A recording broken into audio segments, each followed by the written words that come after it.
Because, AI is coming, right? Yeah. I heard about this, but AI is coming and it's going to, it's going to ruin the world. Right. That's some of the narrative out there. This is the fear and anxiety language that's leading you to the anxiety place. But we know AI was just, another industrial revolution, 20 years ago, 25 years ago. And it was the big thing that was going to change. And it's not to reduce what AI will have, the impact that AI will have on the world, but it's not the last thing that's coming either. We're going to survive AI. So let me stop you there, because AI is the perfect example of this.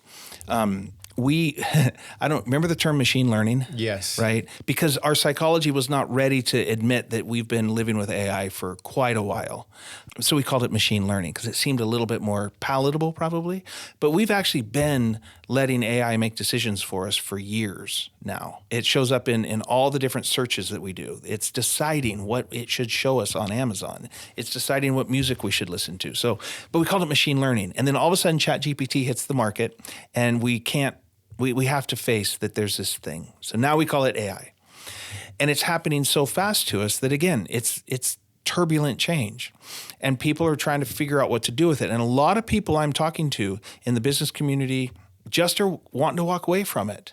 Oh, that's just terrible. I have ethical issues with it. It's scary. It's going to ruin the world. And so they just don't engage. They want it to just go away. And it's not going to go away. It's coming. It's going to actually have some level of significant change. It already has. So we have to figure out what are we going to do with it. And this is one of those changes where the anxiety levels can be so high that we just retrench back into what is known. The problem, though, is when people say AI is scary and dangerous, I think they're probably right. A number of months ago, maybe longer ago than that, there was a survey done of a bunch of people that are active in the AI industry, the coders, the developers, the people who are making all this stuff happen. And they went through and they asked them a bunch of questions, but one of them was something like, I can't quote it precisely, but something like, what do you think the probability is that the introduction of AI into society could be an extinction event or have a dramatic negative impact on the human experience? And all these people who are deep into it and currently building it collectively came to the average was there's a 10% chance that happens. Huh. So not like a 0.01%. Like the scariest thing. I don't know that I'd bet on those odds when it comes to like the world ending. The human race being made irrelevant. So this thing that we think is scary, the people who are building it are saying, yes, that could happen, but they're continuing to build it. But the ones inside that community who have ethical issues or don't think this is a good direction to go are starting to walk away. They're like, I have ethical issues. I have to leave. I have to not participate in building it, which only leaves the people in it who are maybe a little bit too utopian or maybe going to be corrupt about it. It's the wrong way to approach this. What I think we all need to do is recognize that this change is going to be hard. There's all kinds of potential upsides. But it's going to be disruptive and it could be really bad. And so the best thing we can do is to engage. We need to bring the more people, the better, to come provide oversight and input and look at it and play with it and direct it. And if you're scared, if there's fear in your heart, that might be the very reason to engage. Yeah, because quitting in a situation like that doesn't stop it. Not at all. Right. So like, I think when you're talking about change in a domain that you feel you have absolute control over, right, then I think you might be able to say, you know what, let's stop, pull the plug. We're going to quit this and move on. But to walk out on something that level, that size, your leaving doesn't stop it from happening. So I agree with you. I mean, like, how do we show up with a sense of violating our moral convictions, but still have a seat at the table to shape and influence? I think that's some of the hardest and highest call of the work a leader might ever do in their life. I totally agree. Yeah. The idea, I've never found a smooth way to say this, but the idea that leadership has this moral obligation to it to keep us to our morals. There's a piece of that that's absolutely right. They do help. Great leaders do help guide us through moral ambiguity towards the good. The problem is a lot of leaders are actually turning things that aren't moral at all into moral issues. Right. AI is not a moral issue, in my It's opinion. amoral, right. It's amoral. It's a thing. It's a technology. How we relate to it, what we use it for, is where the corruption could occur.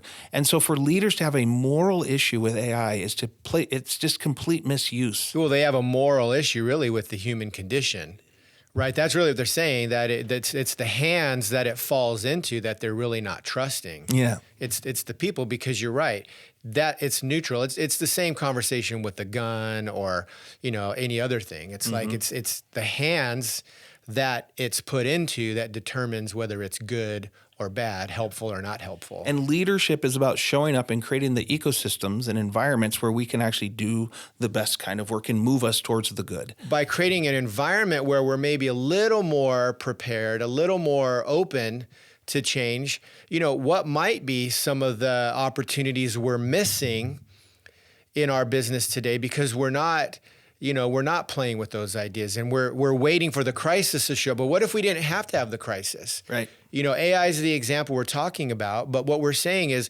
who's doing the work today to think, could AI actually impact my business in a negative way?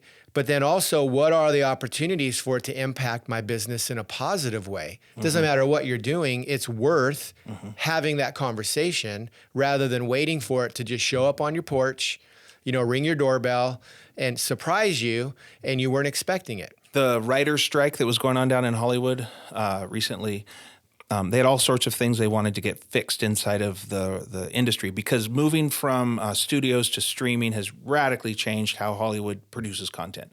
And it's having probably an arguably negative impact on writers, so they're working on it. But one of the lines they wanted in that contract, which I think immediately got rejected, and I doubt they're fighting for it, was they wanted to make sure that AI would never be used to write a script. They were trying to protect their jobs in the old form of writing. AI is absolutely going to be used to write scripts. And some writers we will not need as many writers as a result of that. And so this change is going to disrupt and in some cases take away what some people find highly valuable, their jobs. We call this creative destruction. In our culture, we have decided that innovation and creativity are more important than maintaining the status quo. On the whole, that's how we operate here in America. Not all cultures are like that. Right. We welcome creative destruction. One of the challenges as a leader is recognizing that some of the decisions you're going to make, and the more people that you lead, the more significant this is, but some of the decisions you're going to make are going to literally destroy someone's livelihood. Right. You're going to make a decision that causes major shifts to occur, and someone's going to get caught in that crack. It's an unavoidable part of the deal in our culture. And it's really hard to know when to focus on what's best for the company and when to focus on what's best for an individual.